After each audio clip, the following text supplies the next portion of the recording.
you want to grow yourself, your team, and your profits, you've got to evolve and launch new ways of solving your customers' problems. But it can be paralyzing to try to get it perfect before it goes into the world. And so you wait, and you wait, and you wait, trying to get it just right. But is that the best strategy to serve your customers? From the Ramsey Network, this is the EntreLeadership Podcast, where we help business leaders grow themselves, their teams, and their profits. I'm your host, George Kamel, and today's episode is all about how to start something before you're ready and how to iterate. Our guest today is Marie Forleo. She's a CEO, entrepreneur, speaker, best-selling author, creator of MarieTV, and host of the Marie Forleo Podcast. We'll talk about how to overcome your inner critic, launch before you're ready, and make adjustments along the way. In our second conversation, I talk with Ramsey leader Brendan Wovchko about what iteration really means and how to use it effectively with your team. Up first, my conversation with Marie Forleo. Marie, it's so great to have you on the EntreLeadership Podcast. How are you? Oh, I'm fantastic. It's an honor to be with you.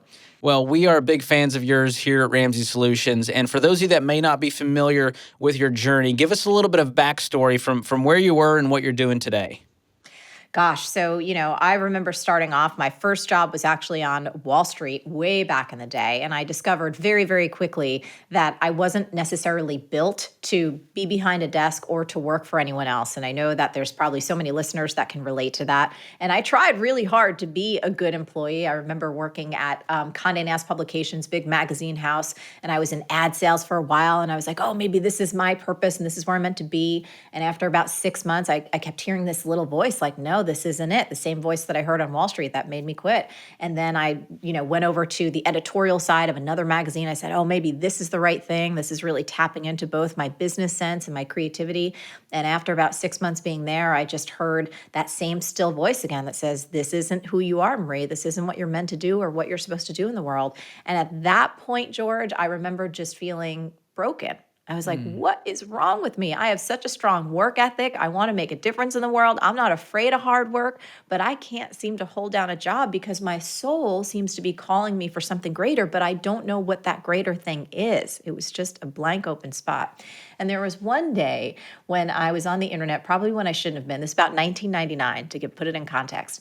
And I stumbled across an article at the time that was about a new profession called coaching. And when I read about this new profession where you could strategize and support people in reaching their goals, and there was both a business focus and a personal focus, I got to tell you, George, something in my heart lit up like a Christmas tree. And I had the one side of my brain that was like, you are 23 years old. Who the heck in their right mind is going to hire a 23-year-old life coach? You haven't even lived life yet. You've got piles of debt. You keep quitting jobs. This is nuts. And then the other side, the deeper, still small voice said, you got to pursue this. There's something in this for you. Trust it. And thankfully, I had enough wisdom somewhere to trust that voice. And I signed up for a 3-year coach training program, which was like the first of its kind back then. And I continued to work at the magazines during the day. Fast forward, probably about 6 months, I was still in my coach training and I got a very pivotal call from the HR department.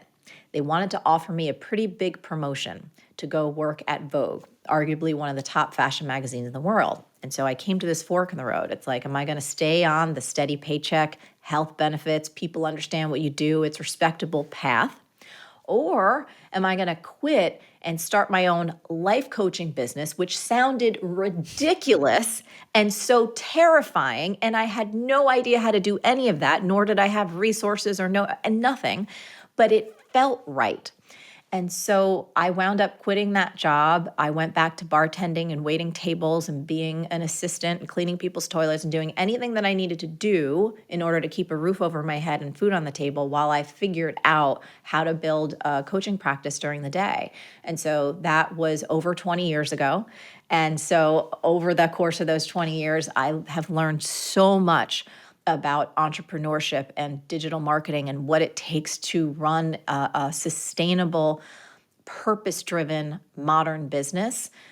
through both things that I've done right and lots of things that I've done wrong. And every part of the journey has been amazing. And I feel so blessed over these past 2 decades to have helped, at this point, almost 70,000 entrepreneurs start and grow their own businesses through our content and through our programs and things like that. So I've had a real fantastic opportunity to not only support people, but also have great perspective on how things have changed over the past 2 decades, kind of where we're going, what things are consistent, what things are different. And so it's just really been a fantastic journey. Wow. Well, I'm grateful that you listened to that small voice. The world is better for it, and your success is well deserved. I'm sure a lot of people say, "Hey, you're a 20-year overnight success, Marie." It just took 20 years, but it is impressive. You were just so consistent along this journey, and I want to talk about one specific part of this, which is starting before you're ready. And it seems like you dealt with this, especially in the beginning of this kind of imposter syndrome. And I'm sure a lot of business owners, leaders listening are going, "I don't know that I'm qualified to be the leader, that I'm supposed to be running the business." It may have been handed down through family, and they're just feeling this, the team is looking up to me to make the calls, and I don't feel like I'm ready. I don't feel like I'm positioned to lead this thing. How did you initially deal with that piece when you went, I'm 23, who's going to want advice from me as a life coach? Oh, yeah. I mean, I was so weighed down with that self-doubt and that insecurity for many, many years. So one of the ways that I navigated it initially was that I threw myself into doing my best to master the craft of what I did. And I tried my best to focus on helping people get results. So I realized that in any given moment, I was either entertaining that conversation in my mind that I don't know enough, I'm too young, who the heck's going to listen to me? Why should they? I'm a fraud. All of those different conversations, those inner dialogues that I think all of us can have regardless of our age. And I would catch it and then shift my attention back to being engaged in the act of either providing the service, right? So providing value to my clients, or learning and training and actually becoming better. And I know it sounds maybe so simple, but it is transformative. If you can catch that inner monologue, if you can catch when you've disengaged and you're being sucked down into a tsunami of self-doubt, and just pause, not make yourself wrong, but re-engage in the moment and something proactive you can do to either become better at your craft or listen to your customers or clients or your team and actually receive what they're saying to you, you will naturally build a habit of being an engager, an executor, and someone who's always on the learning path, rather than being someone who's so stuck and mired in self-doubt that essentially you're habituating yourself to being mediocre. Does that make sense? Yeah, I mean, it's when you focus on yourself and this imposter syndrome, you're not focused on growing and serving. And when you focus on those things, that part dissipates away. That's a great reminder for all of us. Yeah, and I think over time too, having just the humility to know that nobody knows it all. But I think what most people are looking for, whether it is your clients or your customers or your team, is they want someone who's really listening to them. They want to feel seen and heard and respected and understood. And those are the capabilities that all of us are born with. But oftentimes, when we're nervous because we're insecure, we can want to prove ourselves, right? And want to control everything and want to make ourselves look smarter than we are or more experienced than we are. When taking a more humble yet strengthful position of listening, of acknowledging people, of mirroring back what it is they've said or how they feel, creates this level of connection and trust that transcends anything that you could posture up. And so I don't think people have to fake it until they make it. I think they have to get comfortable in the unknown, get comfortable seated in a space of both humility and a desire to connect, and to have faith that if you stay in that position, you will naturally learn, you will naturally evolve. And if you keep challenging yourself to say, okay, well, great, here's the situation. What might I want to do different next time? Or is there someone out there that has expertise that I can go link up with, read their book, maybe go to some type of workshop or training, or just upskill so that I can become more of the leader that I know I can be. And it's not going to happen in an instant. It's going to be a process over time. And for me, 20 years, I hope I never stop learning. I consider myself a lifelong student. But I think if we can release the pressure of thinking that we have to know it all, or that as leaders that we have to have all the answers, that was probably a big lesson for me, was in the beginning feeling as though, well, no one's going to do it as good as I can, so I have to retain all of the control and I have to do everything. And if I don't do everything right, everything's going to fall apart. And thankfully, over time, one of the best things that I've done as a leader is consistently work to surround myself with people that have greater expertise than me, different and greater, so that where I know that I'm dangerously good, I can step up and say, hey, these are my strengths. I'm very clear on this is how we should proceed based on X, Y, and Z. But what do you think about this area? Because that's actually your genius zone. And I want to rely on you, your wisdom, your experience, your instincts to then help us get to where the vision is of where we want to go. So many mic drop moments, right? We could end the podcast right here and it would have been a success. Yeah, delegation is so key as you grow in leadership and really focus on the things that only you can do. And you've done that really well. So I want to talk about something recently that you maybe started before you didn't feel like it was quite ready to launch. I mean, you were so poised, and obviously 20 years of experience, you've gotten a lot better at this over time, but it still happens even today. What's an example of that for you? Well, I think there's two, really. This was maybe at the end of 2020, and I think, the past couple of years has been really tumultuous, right, for most people in different ways. And I remember we had to make a pretty sizable change in one of our key departments, which was customer experience. And there was just a bunch of personnel changes happening at a very critical time. And I remember going, okay, I have an idea for how we're going to kind of restructure and resolve things. And it was somewhat risky, but there was a time deadline where I'm like, we've got to make this move now. And part of me didn't feel ready to sign a new contract, to try something completely different than what we had done in the business for like the past, 12, 13 years. But I had faith that, this is a new time and we're going to experiment. And, when you have faith in your ability to be nimble and to say, if it doesn't work out perfectly, that's okay. We're going to learn something. We're going to take that understanding and that knowledge, and then we're going to keep going and do something different and better. And we're just not going to let any challenge take us down. And it was scary and it was uncomfortable, and it turned out to be amazing. And you know what? It wasn't a straight line of like, boom, we made this decision to kind of completely transform a department and it was smooth sailing. No, there was some bumps, but it was exciting. And it was also an opportunity to do things in a more streamlined way, to create kind of a new culture in a certain department of our business. And it was phenomenal. And, it took all of us linking arms and saying, okay, we don't know what we're doing in this department in this new way, but we're going to figure it out together. And we did that. And I can say that, about a year and a half later, it was probably one of the best things that could have happened, even though it showed up in a way that was uncomfortable. It showed up in one of those, oh, crap kind of moments, right? Of like what precipitated that change. So that's one example. And I'd say another example, I don't know if this one, I didn't quite feel ready because again, I do have this 20-year experience, but we created a new program last year that I was really excited about getting into. It's something called Time Genius. And I just remember that there were aspects of our member area, or there were certain pieces of the technology, quite frankly, that weren't perfect yet. And I said, that's okay. This is version 1. I feel so confident in the core offering and in how we take care of our customers that, if there's a glitch here or a glitch there, we'll address it. It'll be okay. And it's an opportunity for us to learn and an opportunity for us to serve right now, rather than putting it off for 3 months or 6 months. And you know this, right? You might never get everything totally lined up. But in those 3 months or 6 months, you're not making a difference to people. You're not giving yourself or your team an opportunity to actually road test whatever this new product or service is and do it in partnership with your client base or your customer base. And of course, there's nuance here. You don't want to put out a version 1 of something that is going to destroy your reputation or create extraordinary frustration for your clients or your customers, right? We understand that. But I think all of us can do a better job at understanding, this is actually really good. This is really good. And it's okay if every single thing isn't perfect right now, because we'll get it there after we iterate, and we'll do it in partnership with the people that we serve. Yeah, that's some great stories there. And I know a lot of our entree leaders, they have a high standard for excellence.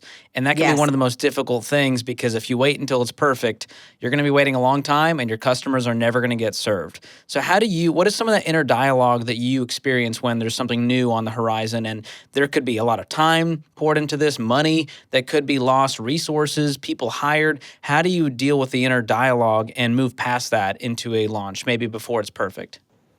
Well, I think it's about, as much as possible, how can you start or test drive something on a somewhat small scale? So I'll give you the example from that program I was telling about.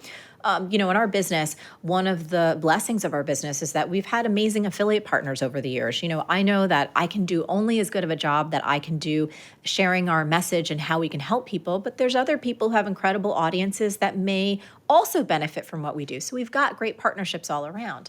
And with this new program, I was like, no, we are not going to have a whole bunch of people talking about this when it's version 1.0. We want to do it as small as possible with the people who have been our past customers so they know the level of customer experience they're going to get. They know the quality of our training programs. So my inner dialogue is like, look, let's start this as small as possible. Let's test ride it. Let's deliver outstandingly for our customers and clients.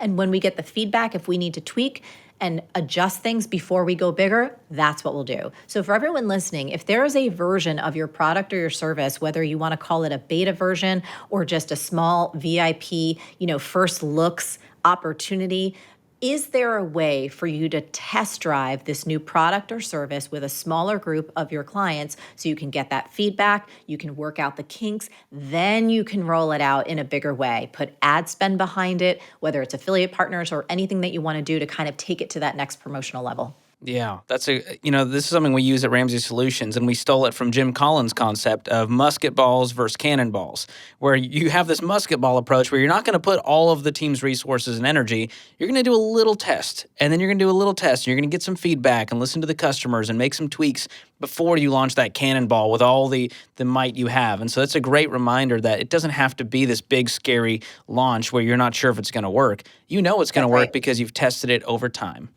Starting small doesn't mean thinking small. Oftentimes, especially for small business owners, it is the wisest way to dip your toe in the water, to put something in the field, and to get that confirmation and that feedback, and you can build on the momentum. Yeah. So describe your process. Let's say you're going to start something new, a new product offering. Where do you start? Where does your thinking process start? How does the team get involved in that? And how do you kind of execute on it?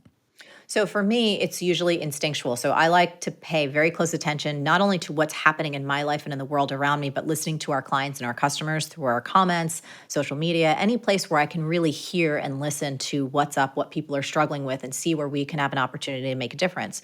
Next, once I've proposed a little bit of a hypothesis in my own mind of what I think we can do and how we can serve, I like to put out a survey and get the real language, the thoughts, the feelings, the fears, the dreams, the aspirations of the folks who we hope to serve around this particular problem or topic area. Pick up the phone, email them, talk to them, listen to hear what it is even underneath their surface level frustrations.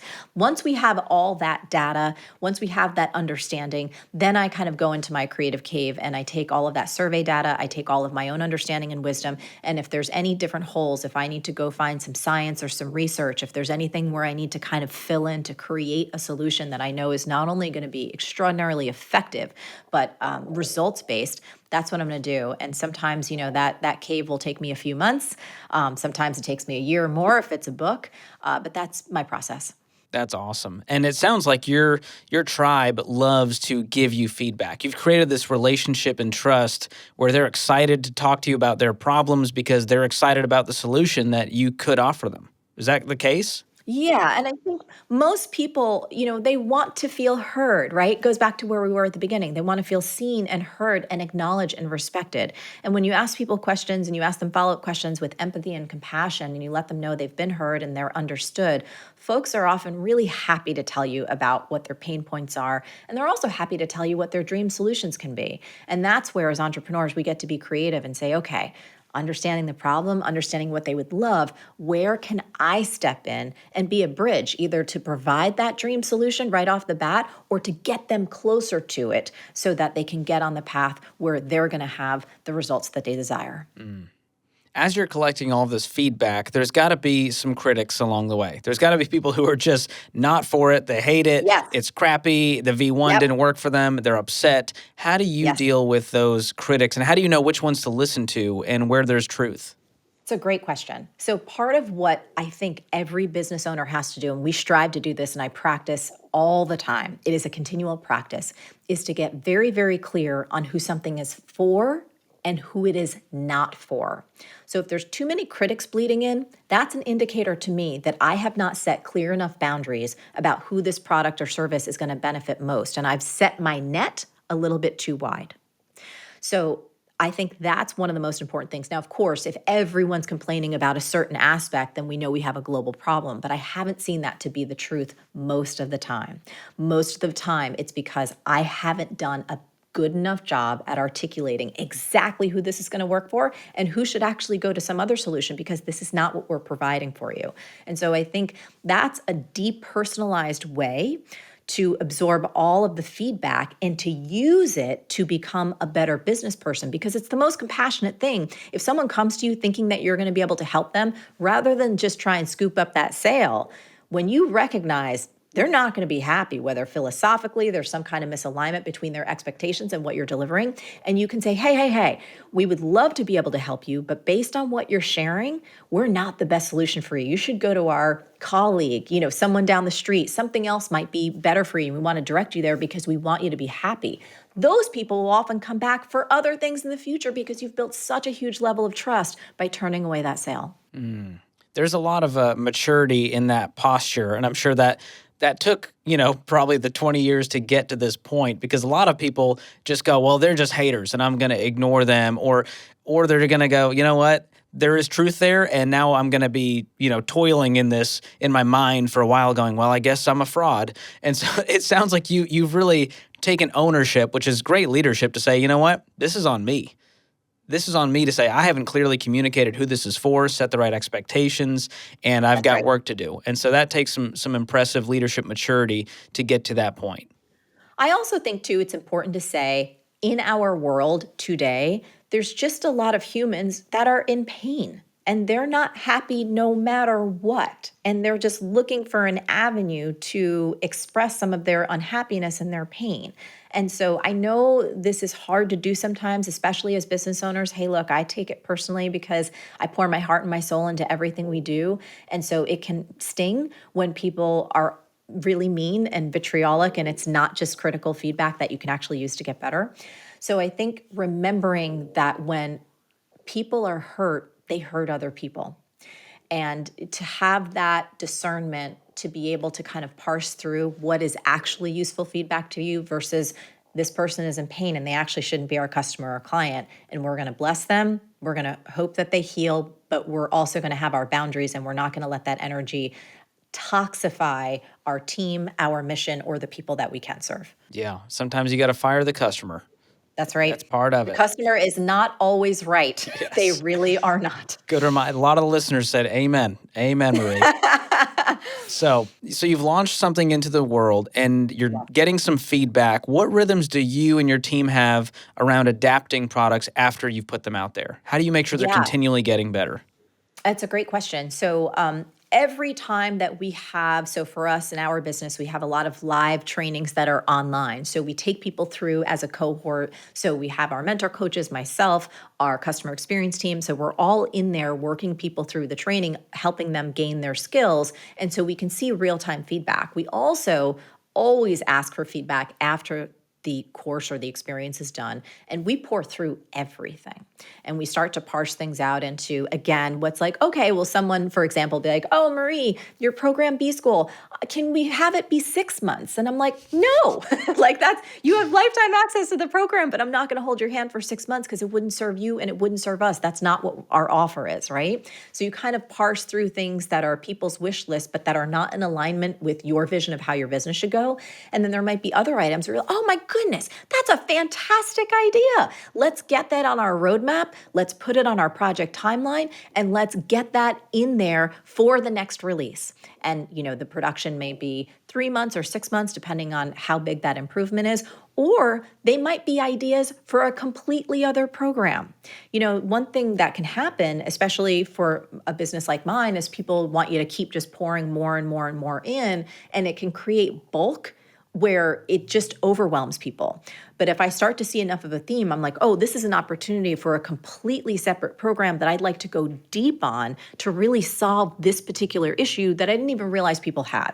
So we kind of look through all of the feedback with a fine-tooth comb, and we sit on it. We don't just act on it right away, but we think about it, we process it, we talk about it with different members of the team, and then really evaluate whether or not it's a piece of feedback that we can take action on, or if it's an opportunity to refer out to other people who might solve this because it's not in our wheelhouse. We wouldn't be the best provider of that particular solution or service. Yeah, it's a great reminder that you don't need to be all things to all people. And a lot of businesses go, well, if we could do this, this, and this, we could get a whole new audience and make a lot more money. But focusing on one thing and doing it really well and knowing exactly who you're after is so important. It's the difference between the Cheesecake Factory menu and In-N-Out Burger. It's like we got burgers and fries, or we have 90,000 options, and it's overwhelming, and I don't even know where to start, and I just want a burger and fries. Take me to In-N-Out. Yeah.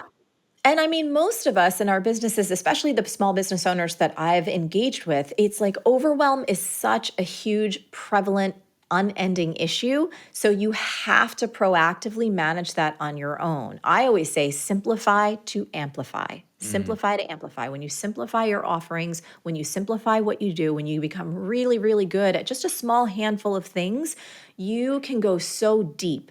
There is so much trust. The word is spread. Word of mouth marketing, one of the most powerful forms of marketing there is. That often happens, right? When you don't have 90 million things that you're trying to do. And for most small business owners, they don't want 50,000 employees, right? Or all of the kind of complications that can come with that level of complexity in a business. So I'd say simplify to amplify is a mantra that you can use to hone in on kind of like the 80-20 rule. Where are 80% of your best customers coming from? Where's 80% of your best profits coming from? 80% of your joy, your impact, the emotional connection? And focus there. And it's usually 20% of your activities, your products, or your services. So it's usually a small slice of what you're doing that produces the biggest benefit, and you can narrow in on that small slice. You're going to see a huge change in your business, your happiness, your fulfillment, and your stress levels. Yeah, staying focused. That's important on what really matters. So we started talking in the beginning about delegation. And so I want to loop back around here as we're talking about starting before you're ready and adapting along the way. How do you know what to delegate, what not to delegate? Who should this go to? Who can I trust on the team? What does that process look like for you? So for me, over time, I've gotten very, very clear on what my unique gifts and abilities are. So when it comes to content creation, right? That's what I do. I'm a teacher and a writer at heart.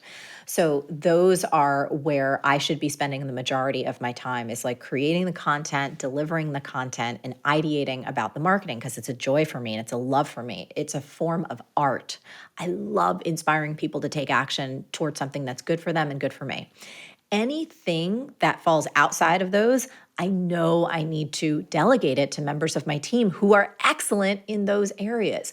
You asked about how do I know who we can trust with this? I think trust is earned and built over time.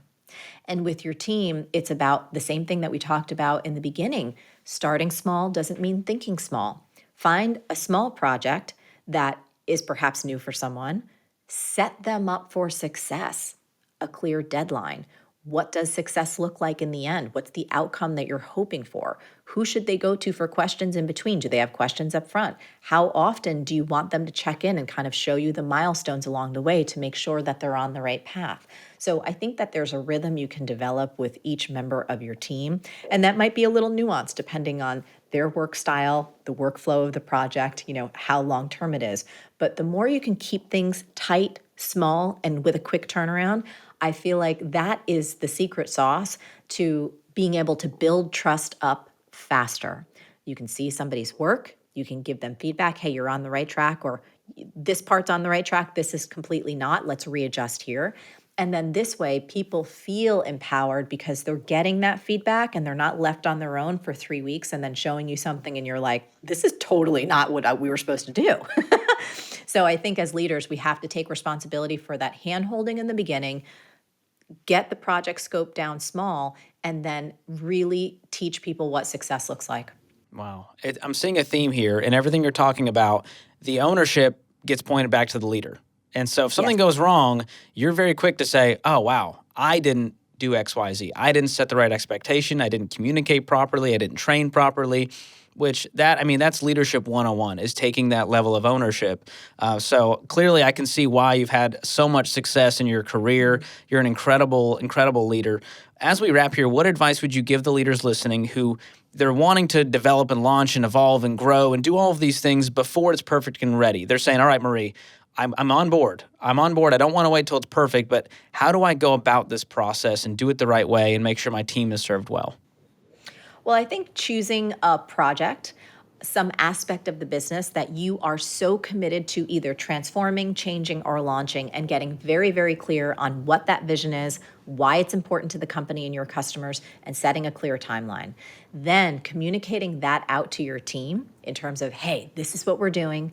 This is where we want to go and why. And look, it doesn't have to be perfect, but here are the handful of things that are the must-haves. And here's all the stuff that are kind of the nice to haves. If we can hit all of these by this date, great, we'll throw a party. But if we don't, we just need these 5 critical things or 4 critical things or whatever it is. If we can hit this, we're going to launch. And then it's about linking arms with your team, creating a very realistic yet aggressive project timeline, and then creating enough check-in points till you get that takeoff point to see if you can do it. And I think it's also having the humility, the compassion, the understanding to know, especially in today's climate, we're dealing with a lot more volatility than we usually do. People get sick. There's a lot of things happening in our world that are far outside of everyone's control. So building in some more buffer, I think that's one of the best things you can do as a leader. You can almost tell your team, this is our date, but you almost have another little date there to give a window for those unknowns to take you a little bit off course, but you guys can still stay back on. So many gems dropped, Marie. Thank you so much for your passion around this topic, for the way that you've empowered and equipped so many entrepreneurs out there, and the way you've brought so much wisdom to our listeners today. Thanks so much for being on the podcast. Thanks for having me on. It was a joy. Thanks so much, Marie. Lots of great advice and takeaways there. If you want to hear more from her, check out the Marie Forleo Podcast or MarieTV on YouTube. She talked about how to start before you're ready and keep adapting as you release great things into the world. But how do you effectively use iteration as a strategy to deliver value early so that your customers get the help that they need? To answer that, I'm going to sit down with Brendan Wovchko, our Chief Technology Officer here at Ramsey Solutions. We're going to talk about how to use iteration to test ideas and get feedback before you pour a lot of time, energy, and money into a big launch. Here's our conversation. Brendan, great to have you on the podcast. Always great to be here. Good to be back. You are here to talk about an interesting subject, iteration. Yes. And a lot of people listening, their eyes just rolled in the back of their head, and they may be tempted to pause and go listen to something more exciting. Right. But you've promised me we're going to make this exciting. Yes. Okay. So let's start with this. A lot of people have a definition of iteration in their head, and I want you to reframe this for everyone. What is your personal definition? Right. So I think probably the best way to explain it is through like basically a short example. But iteration as a word is one of those things that has fallen into the category of popularized words that have lost its meaning, right? And so let me tell a little story as to what I think iteration actually is. So if you ask the average group of people, or just ask the average business person, if you were to iteratively write a book, how would you do it? And I've done this bunches of times, and most people will answer the question. They'll say, well, I'd start by writing chapter 1. Or they'd say, like, I'd write an outline of the book, or I'd put together like the table of contents, right? That's usually when people think about iteration, they think about like taking that first small step. The way that I think about iteratively writing a book, the last thing that you would actually do is write a book. Where you'd probably start is just by getting together with for lunch with a couple people and sharing with them like what you think the riskiest assumption in the book is. right? What do you think the real hook is, the thing that'll get people's attention, right? And you might end up having to have lunch with 5 or 6 different groups of people before you like really hone that in. When you get that, like go from having a 15-minute lunch to maybe doing like an hour-long talk on your team and see if you can hone that in. And you keep progressing with that idea where, you know, when you go from, you know, lunch with friends to doing a little talk to maybe writing a blog entry to, you know, doing a talk maybe outside your company or, you know, or doing like a one-day workshop, every time you're kind of making it longer and more sophisticated, you keep on adding more and more ideas a little bit. But the idea is that the last thing that you actually do is pen a book. It's not about, you know, going off into the forest in a cabin and trying to pump out 17 chapters in a week, right? That's not being iterative. So the idea behind iteration is like, how can you create value to the marketplace as fast as humanly possible? Yeah, so it's about generating value early on versus waiting until it's ready, until it's perfect. And a lot of business owners, a lot of leaders can get stuck in that quagmire of, well, it's not quite right. I don't want the customers to see this yet. It's not what I wanted it to be. It's how do you push past that and launch the V1 or we call it, you know, we have a skateboard versus car metaphor that we use a lot of time here at Ramsey. How do you push through that and go, okay, I need to launch this. It's good enough for now. Yeah. Well, in my mind, and we say this a lot around here at Ramsey, which is perfection is the lowest possible standard. And that's usually the standard that most people play to. In their minds, you know, but those of us who make things, you know, for me, I make software products. You know, I make apps. That's the thing I'm passionate about. But it doesn't matter if, you know, you make homes or you know, install water heaters or, you know, do electrical work. It doesn't matter. All of us who do things or make things for a living, you know, kind of have that perfect picture in their head. Like, ideally, if I did my job the best, what would I want it to look like? And, you know, the hard reality is anytime you're solving a complex problem, the likelihood that in your brain you can come up with the right plan of what the exact execution of that complex problem is and to do it perfectly the first time you swing the bat is actually really, really low. So, you know, if perfection is the lowest standard, then, you know, what mindset do you need to shift into? And for me, it's real simple, which is just like find the thing that is valuable in the marketplace and meaningful to people and actually just kind of test it out. So give me an example of something that we've done this for, a product here at Ramsey that you can think of. Right. You know, actually, the first example is probably one that people would be really familiar with, which is the first real big digital product that we did called EveryDollar, which is a piece of budgeting software.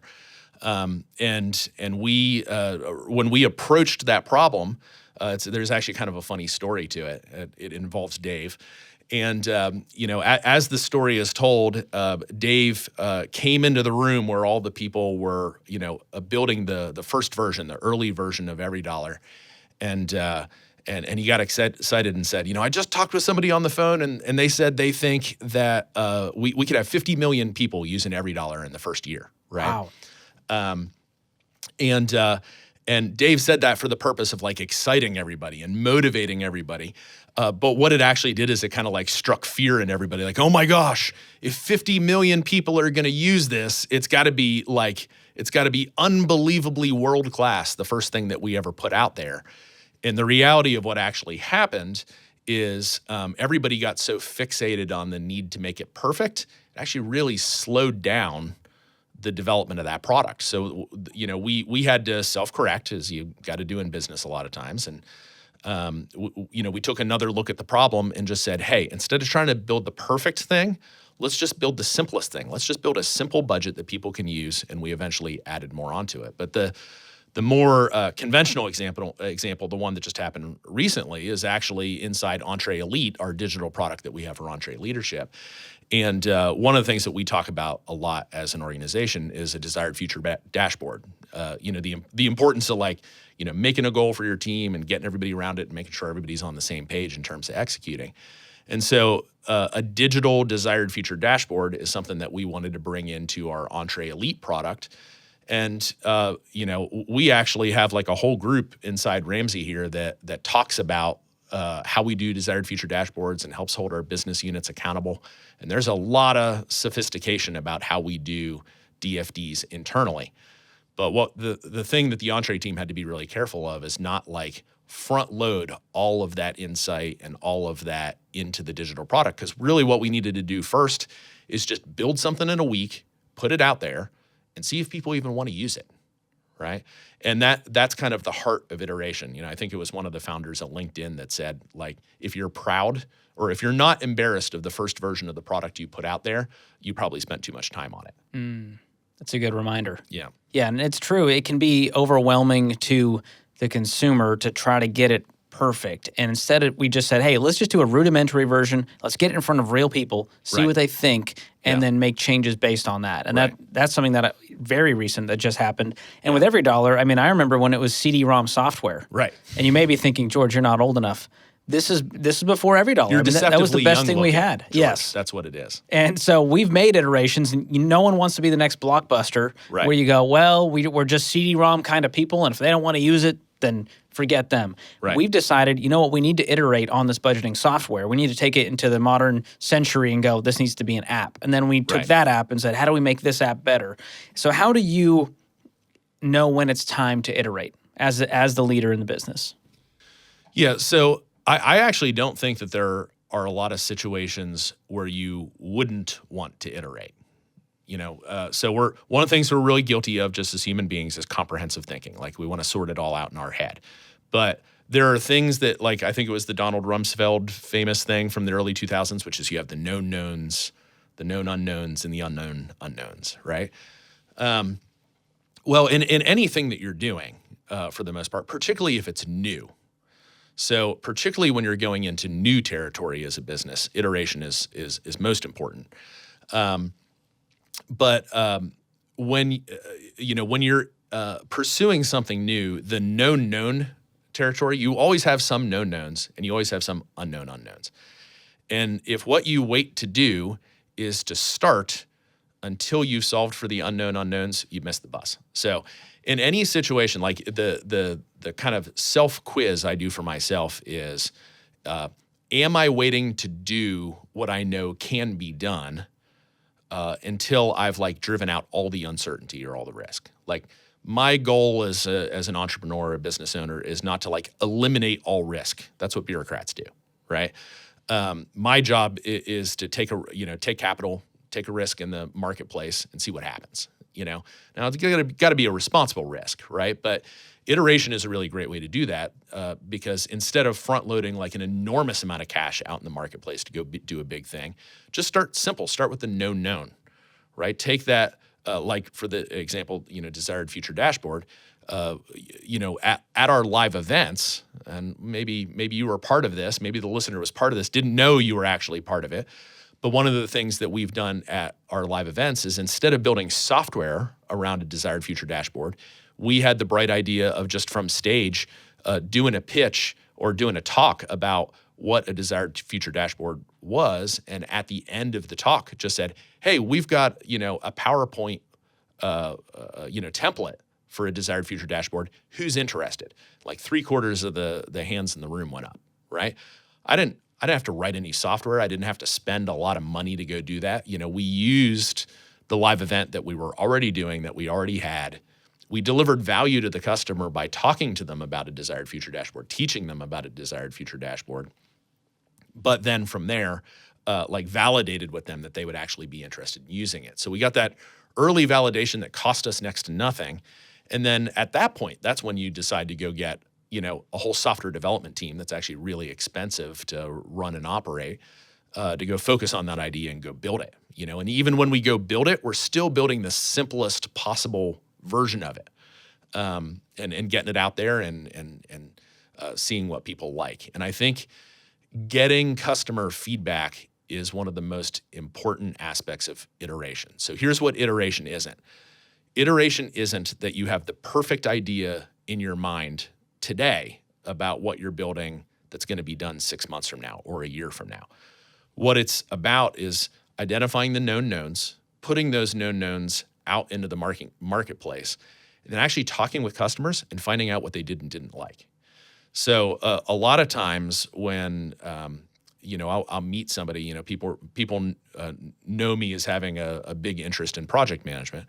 And sometimes I'll bump into people and they'll say, Brendan, I followed some of your stuff, or, I read an article you wrote on project management or something like that. And they'll say, hey, I went and did this thing, and I made a plan, and I perfectly executed the plan, and I estimated the number of people that were involved and the amount of work that was involved and the amount of money and time, and I got it right. We got all the way to the end and it was finished. And I think they expect me to be like, awesome, great job. And here's the problem with that, George, is that in the economy that we live in now, the world we live in now that's so digitally driven and people have such short attention spans, if you are developing plans that take 6 or 12 months to execute and you get to the end of that 12 months, and your plan was perfectly right from the beginning, the only thing that actually tells me, it doesn't tell me that you were prophetic. What it tells me is you didn't learn anything along the way, right? And so the idea of iteratively building something means you take that known, put it out in the marketplace, talk with your customer, and let them co-author what the next version is that you're going to put out. If you're not partnering with your customers and actually talking with them through the process, then the likelihood is you're going to spend an enormous amount of money in the marketplace and come out with something in the end that people don't want to use. Yeah. And I'm guessing people are not shy about sharing their opinions. Right. So that helps. Yeah. If they can be honest. Yeah. That's the goal. The ultimate sign of a really successful product is a product that people share. One of the things that's out in the marketplace that's really big right now and has been big for a while is this thing called Net Promoter Score. The idea that if you're not familiar with it, it's a scoring system you use to score how likely somebody is to refer or share your product with someone else. Well, here's the deal. I actually don't care at all how likely someone is to share. What I care about is, did they share it, right? And when you take an iterative approach to product development, it's really simple. Start with the known knowns, get the thing out there, talk with your customers, and actually find out if they're sharing it. If they are materially sharing it, it means that you've got product market fit. And if you've got product market fit, you can assume the thing that you did on a micro scale is going to scale up to a enterprise, scale. Yeah. And for, the businesses out there that are listening, it's a lot of, manufacturing and healthcare and construction. Yeah. These kinds of businesses can often be word of mouth. Right. Which can be harder to scale. It's not me posting on Facebook about it. It's me telling my friend who needs a great HVAC person. Yeah. And they go, hey, you got to reach out to Martha. They crush it. There's great service. How do you kind of build that into what you're making as the business? Right. So, everybody knows that I'm a software geek. I'm the chief technology officer here. But a lot of people, hear me talk about this topic and they're like, well, that's not applicable because I'm in a fabrication business, or, I have a company that does, electric panel upgrades, whatever it is. An iterative mindset really applies to everything, right? So let's just talk about, let's say that you've got a crew of heating and air people that are going into people's homes and upgrading their air conditioners, their heating units, or their water systems or whatever inside the house. Sure, the thing that you're putting in their home, you're not iterating on that product. Like, your crew is not actually materially making a water heater better. But what you can iterate on is the actual customer experience. You can conduct experiments.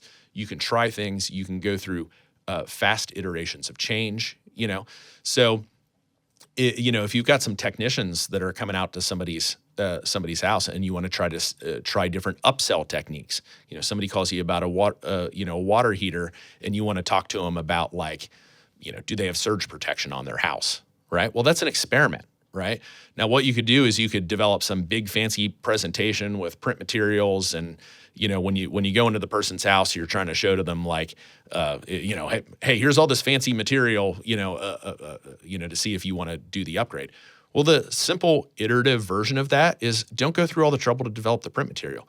Just have 5 technicians in a given day. Just say, hey, have you ever thought about what happens when lightning strikes your house? Do you want to put surge protection on, house wide, and just see what you get.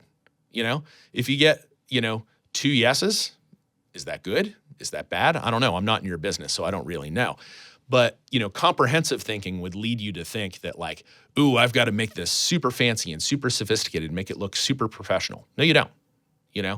You're literally using iterative thinking just to more clearly understand like what customers actually want. Yeah, it's interesting that it all comes back to a mindset and critical thinking and understanding your customers and having a conversation loop with them to figure out what do they need, because it's always changing, probably, right?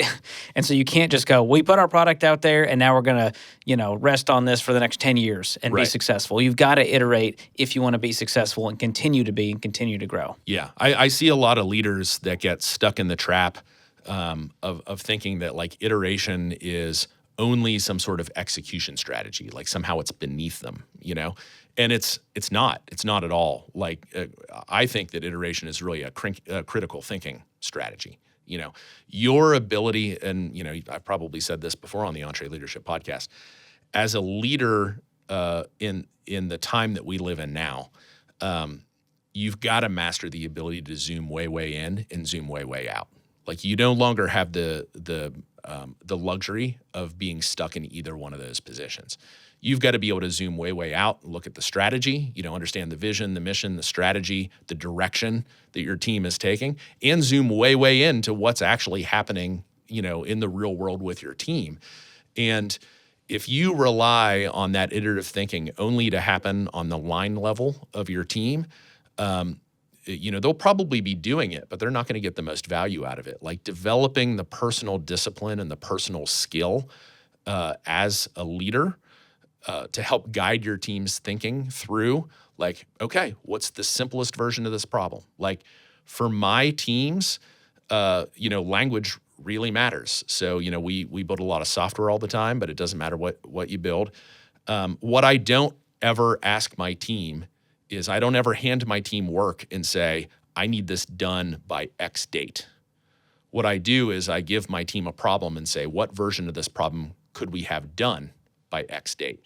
And that little nuance in language is a really big deal, because if I give them a fully baked idea and say, have it done by March, they're going to scramble, they're going to make shortcuts, they're probably going to make a pretty crappy thing because they're trying to accommodate perfectly what's in my head. If I give them a problem and I say, what simple version of this problem can we solve by this particular time frame, then actually that's going to trigger resourcefulness on their part. And that's the thing that I think a lot of leaders miss is, I do believe in setting a date, saying, hey, by the way, the date's not next week. That's just irresponsible leadership. Like I believe in setting a date out on the horizon that says, hey, within this timeline, we want to provide some solution to the market, right? Whatever the market wants. But I try to keep the resourcefulness inside my teams, define a problem for them and ask them what version of that problem they could have done by the market timing that I see. And if you actually do that, you'll see your teams light up. It lights up their creative fuses. It causes them to have far better, conversations with each other. And it actually really increases the quality of the thing that you end up putting out into the marketplace. Yeah, that's a neat little leadership hack there, just the nuance in language. Yeah. That's cool. So as we wrap here, what is the first step a leader should take? They go, all right, Brendan, I have not been iterating how I should be. What's the one thing I need to do, regardless of my industry, that can help move this thing forward? Yeah, to me, when I look at anything, the discipline that I have had to develop is asking, what is the riskiest assumption I'm making? So when you look at solving any problem, there's not just one angle to it. There's not just one thing that you have to do. Usually there's 100 things you have to do or 1,000 things you have to do. So, there's a big difference when you're trying to manage all that complexity to find the essential complexity versus the accidental complexity, right? The way most of us think is we just dive full bore into the problem, and what we end up giving our team is a solution that's just littered with all kinds of accidental complexity. The thing I got to do for myself as a leader is develop the muscle and the discipline to get really clear on what is the truly riskiest assumption that I'm making, and try to find, how you put together those early iterations of building something or creating something is by getting down to that essential complexity. What is the most essential version of this thing that if I were to put it out there, I can gain understanding as to whether it's connecting or not with my customers. So that skill, developing that skill of really being able to, basically apply a lot of self-discipline and say, what is the riskiest thing I'm trying to prove? If you can develop that muscle for yourself, your team will really benefit from it. Yeah, and you've got to hone that as a leader. If you want to iterate, you want to serve the customers, you want to grow the business, this is part of it. Yeah. This is leadership. Yeah. Well, Brendan, thanks so much for being on the podcast. I always appreciate your wisdom, your critical thinking skills. Thanks for being on today. Thanks, George. Thanks so much, Brendan. Always good to talk with really, really smart people. Marie and Brendan both talked about how to start before you're ready and how to iterate so that you can deliver the most value to your customers. So if you're about to start something new or create a new product offering, you should be asking a lot of questions. The EntreLeadership team has put together the new product assessment, which is a list of 10 questions to ask before you launch a new product to help you in this starting phase. To download the free new product assessment, just click the link in the show notes. Hope you enjoyed today's episode of the show. If you did, leave us a review and subscribe so you don't miss the next one. And we want to hear what you think of the show, what you like, what you don't like, and what we could do better. Give us your feedback by using the link in the show notes to schedule a call with Tim, our producer. If you want to keep up with us on social media, you can follow us at EntreLeadership. This episode was produced by Tim Hull, edited by Jacob Harrison, and mixed and mastered by Will Rudder. I'm your host, George Kamel, and on behalf of the entire EntreLeadership team, thanks for listening. Until next time, keep learning and keep leading.